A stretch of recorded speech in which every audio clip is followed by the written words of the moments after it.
Hello again. Welcome to our study. Explain this, please. Little children. 2 Kings chapter 2 and verse 23. What in the world are these little children doing and why? Why did this happen to them?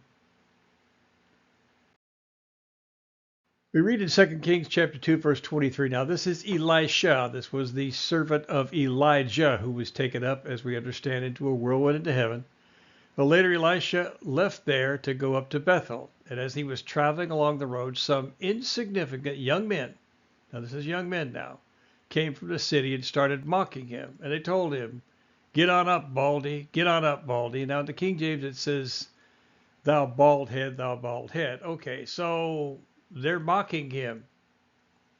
Get on up. Get on up. What is actually going on here? Well, it didn't bode very well for them. So in the next verse, he looked behind him, took note of the young men, and cursed them in the name of the Lord. Suddenly, two female bears emerged from the woods and mauled 42 of these young men. Sounds a little tough.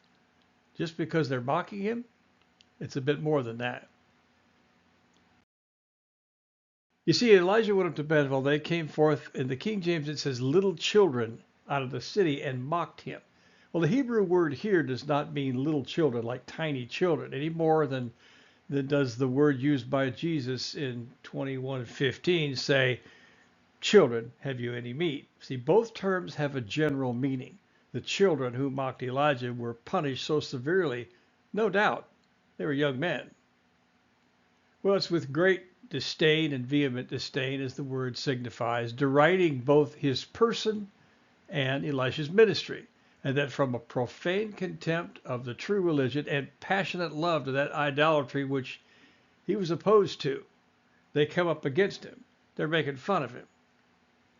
Well, this implies a gross insult. Well, here's what they were saying. Ascend, you empty skull, empty-headed person, to heaven. Go ahead, ascend, just like your buddy Elijah supposedly ascended. Go ahead and do the same thing. You see, they mocked the idea that Elijah actually ascended into heaven.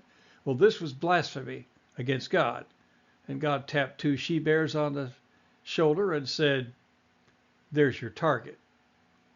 So what do we get from this? Be careful what you say to who. Is it a man of God, a woman of God, in the will of God? Yeah, you don't want to mess with that. Because doing what God would have us to do might not be to our understanding, but understand. And there's always bears in the background somewhere. So be blessed, be safe. We'll see you on the next one.